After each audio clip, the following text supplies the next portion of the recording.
안녕하세요. 홍순탁의 세금 이야기 4강입니다. 지난 3강에서 저희 소득세 주요 이슈인 고소득자 공제 감면 그리고 자영업자 소득 파악률을 살펴봤고요. 4강에서는 자산소득 과세에 대해서 살펴보겠습니다. 최근 OECD에서도 한국의 조세 개편 방향으로 자산소득 과세를 강화하라는 의견을 준 적이 있습니다. 자산소득 과세 주요한 항목으로 보면 주식 양도 차익과 주택임대소득이 그 주요한 대상입니다. 먼저 주식 양도 차익부터 살펴보겠습니다. 주식 양도 차익은 좀 복잡합니다. 주식을 가지고 있는 사람이 대주주인지 소액주주인지, 그리고 그 회사가 상장되어 있는지 안 되어 있는지, 그리고 대기업인지 중소기업인지에 따라서 다 세율이 다릅니다. 그런데 주로 발생하는 케이스로 보면 대주주가 되면 상장, 비상장, 대기업, 중소기업 가릴 거 없이 대략 20%가 과세되고요. 대주주가 아닌 소액주주라고 하면 상장이면 비과세, 비상장이면 10%라고 보면 됩니다. 가장 중요한 기준이 주식을 가진 사람이 대주주인지 아닌지인데요. 그 기준은 아래와 같습니다. 지속적으로 범위가 확대되긴 했는데 현재 기준으로 보면 코스피 기준으로 해서 1% 또는 25억 원, 코스닥 기준으로는 2% 또는 20억 원입니다. 기준이 두 가지로 되어 있어 좀 헷갈리는데요. 코스피 기준으로 보면 시가총액 기준 400위권이 2,500억 정도 됩니다. 보통 주식 투자하시는 분들 400위권에 있는 기업까지는 잘 쳐다보지 않는데 400위권으로 내려가야 시가총액이 2,500억이고요. 그 주식을 1% 들고 있어야 25억 원입니다. 다시 말씀드려서 25억 원이 실질적인 기준이 됩니다.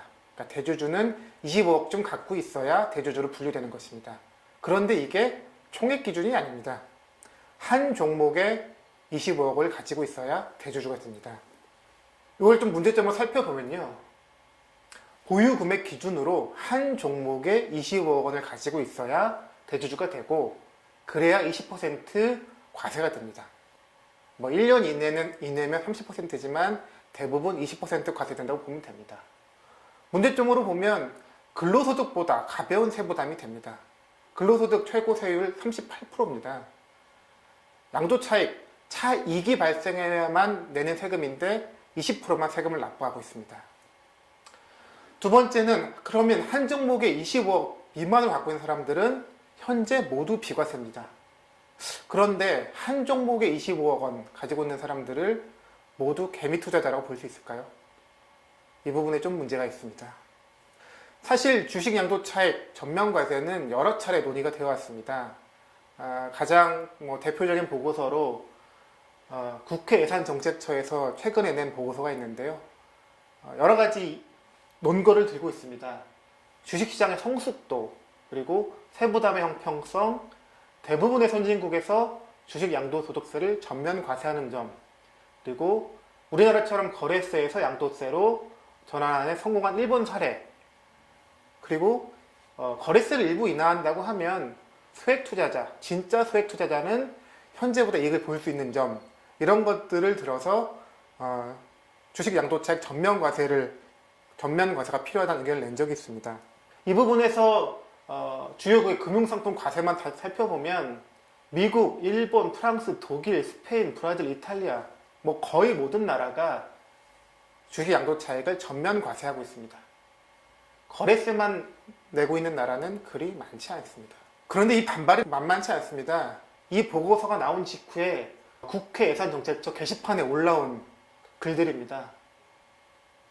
굉장히 감정적인 비난이 많고요.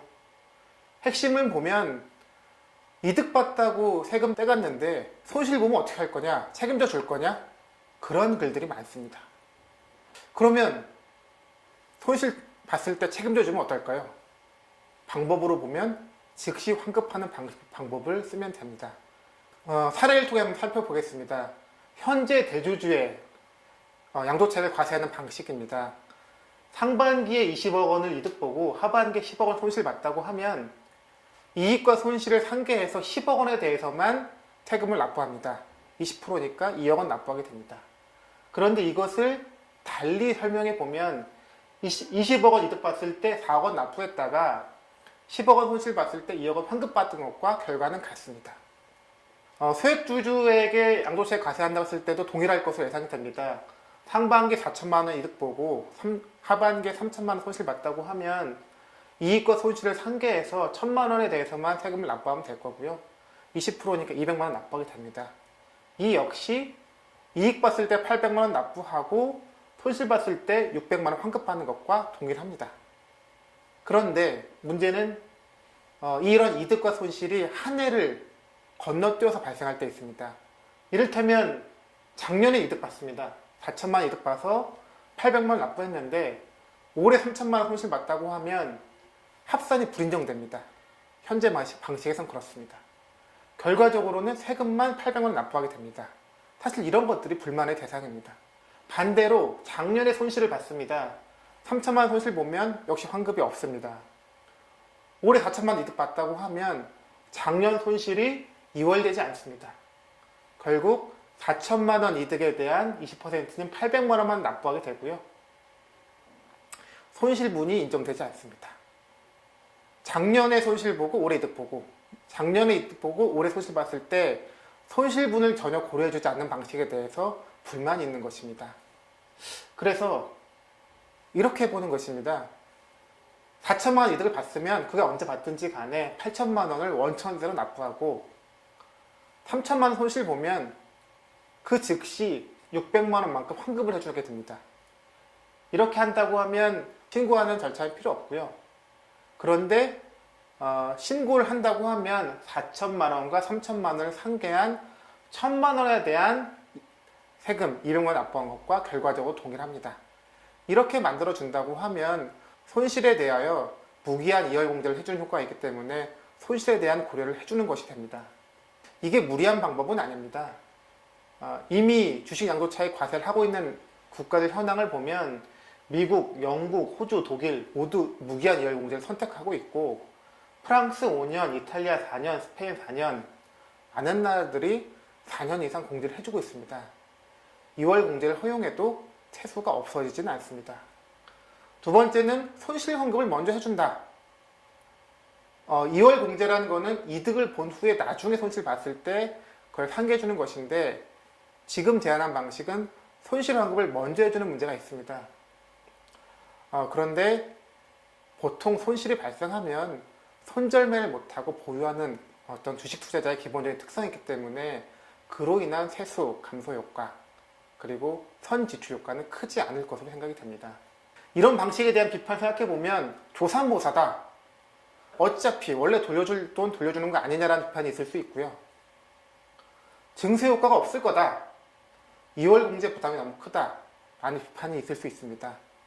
근데 생각해보면 두 비판은 양극단이고요. 이렇게 비판이 양극단에 있다고 하면 실제 효과는 중간쯤에 있을 것 같습니다. 이렇게 소액 투자자에 대한 주식 양도차익 과세를 전면적으로 도입하면 세수 효과가 얼마나 될지 한번 추정해 보겠습니다. 앞서 언급한 국회 예산정책처 보고서 내용인데요. 2010년 호황장이었습니다. 호황장의 경우에는 과세 기준액을 1,000만 원 그리고 세율을 20% 했을 때 15.3조의 양도소득세 세수를 추정했습니다. 2011년 하락장에서는 3.8조 원, 2012년 완만한 상승장에서는 6.3조 원을 예상했습니다. 호황장을 예상할 수는 없지만 풍부한 유동성을 고려하면 또 급속한 하락이 나타나지도 않을 것입니다. 대략 상승장과 하락장의 평균을 본다고 하면 5조 원 정도 예상할 수 있지 않을까 생각이 듭니다. 실제 효과는 제도상의 변화, 이월공제 효과를 고려해서 5조 원에 50 또는 60% 정도 효과가 발생한다고 하면 대략 소액 투자자 과세 효과는 2.5조에서 3조 원 정도 예상이 됩니다. 물론 이렇게 소액 투자자, 기존에 비과세되고 있던 소액 투자자 과세를 하게 된다고 하면 기존 대주주 그대로 놔둘 수는 없을 것 같습니다. 기존 대주주가 현재는 20% 또는 30% 과세되고 있는데 종합소득세율로 과세된다고 하면 대부분 38%의 세율에 해당됩니다. 그래서 현재 양도차익 기준으로 종합소득세율로 계산해보면 3.26조 정도 세수가 예상되고요. 현재 세율 방식으로는 1.3조 원밖에 못 걷고 있기 때문에 차액이 약 2조 원 됩니다. 기존 대주주를 현재 20% 과세에서 종합소득 누진과세로 바꾸면 증세 효과가 약 2조 정도 됩니다. 큰 틀에서 보면 이렇게도 바꿀 수 있습니다.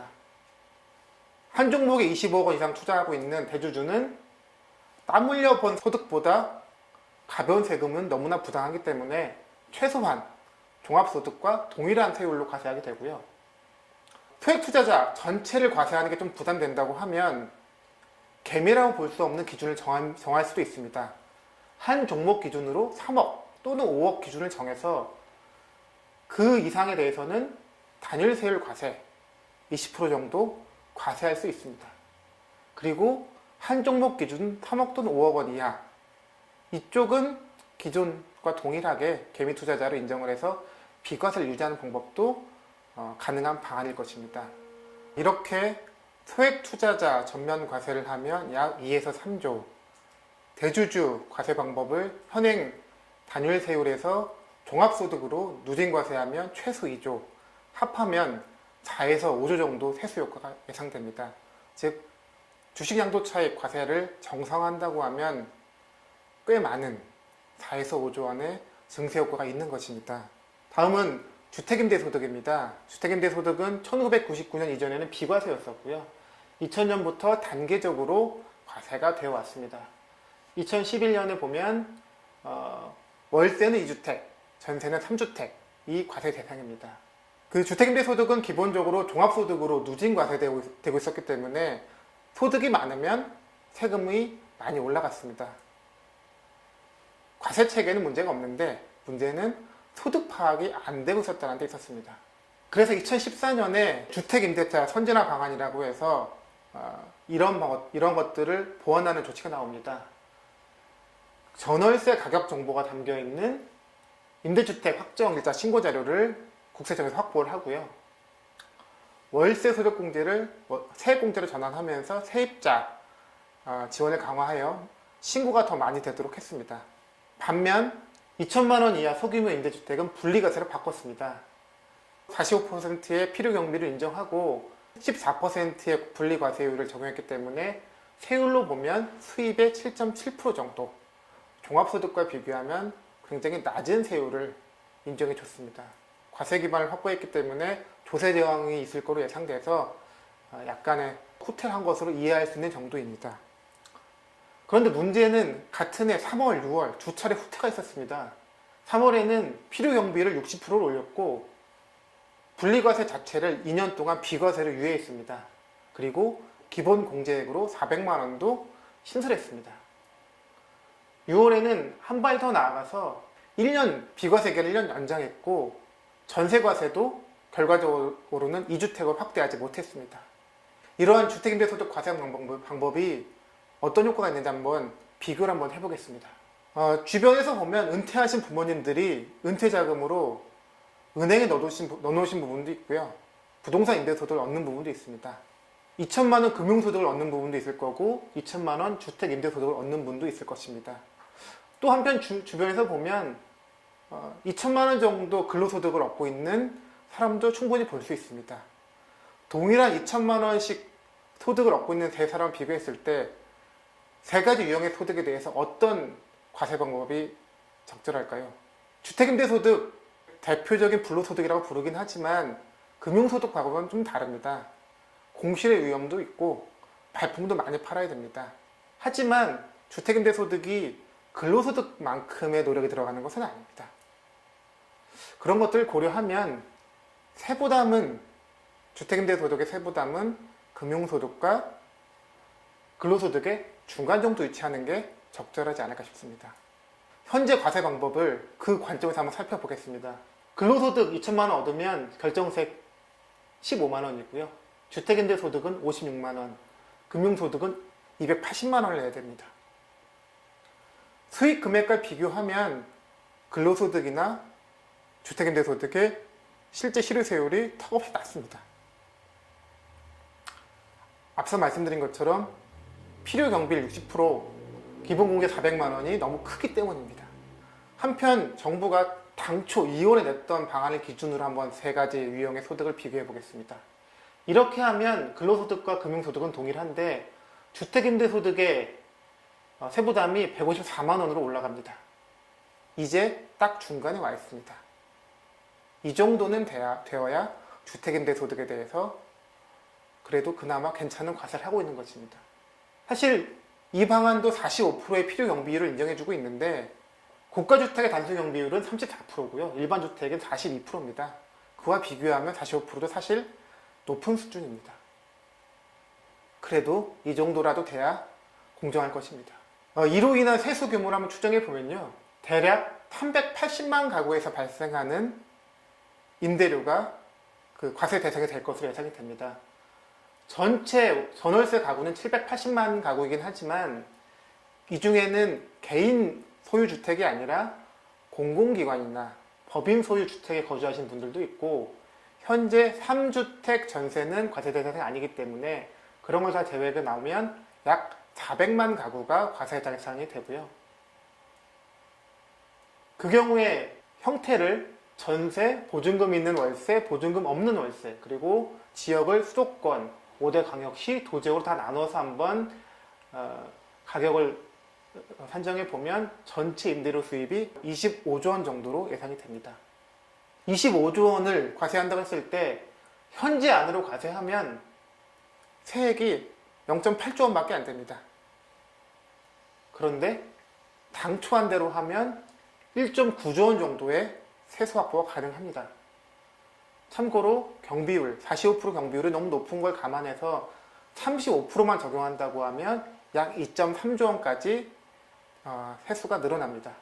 어쨌든 당초 정부 한대로만 과세한다고 하면 현재보다 1.1조, 비과세되고 있는 기준으로 보면 1.9조 원의 증세가 가능한 것입니다. 이 주택임대소득 과세 2017년부터 정말 과세가 될까요? 이번 정부의 세법 개정안에서 비과세 조치가 2년 연장됐습니다. 정부의 설명은 세입자로의 세부담 전가가 걱정돼서 연장했다고 합니다. 그런데 이게 적절한 설명이지 않은 것 같습니다. 세부담 전가는 주택시장이 강세장이면 세부담 전가가 쉽고 약세장이면 세부담 전가가 어렵습니다. 잘 아시는 것처럼 2017년부터 입주 물량이 폭증하고 있습니다. 역전세난이 우려낼 정도입니다. 그걸 고려하면 2017년은 세부담 전가 측면에서 보면 주택임대소득 과세 도입 적기라고 볼 수 있습니다. 지금까지 소득세 증세 방안을 살펴봤는데요. 한번 정리해 보겠습니다. 첫 번째, 고소득자 공제감면 관리 강화하면 대략 2에서 3조 원 증세할 수 있습니다.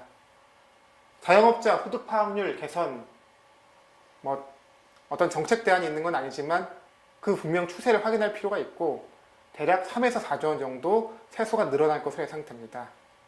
오늘 살펴본 주식 양도차익 과세 4에서 5조 원 정도 증세가 가능합니다.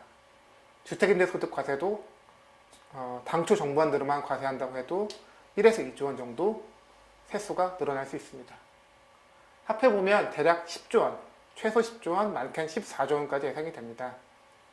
이렇게 되면 소득세 부담률이 GDP와 비교하면 5% 정도까지 올라갑니다. OECD와 비교하면 아직도 한참 낮지만 삼각 악본에서 말씀드린 것처럼 소득세 분류 기준 차이가 있기 때문에 그런 걸 고려하면 우리나라에서 5% 소득세 부담률이면 상당히 괜찮은 수준이라고 생각이 듭니다. 여기까지 소득세 살펴봤고요. 다음 5강에서는 부동산 보유세에 대해서 살펴보도록 하겠습니다. 지금까지 시청해주셔서 감사합니다.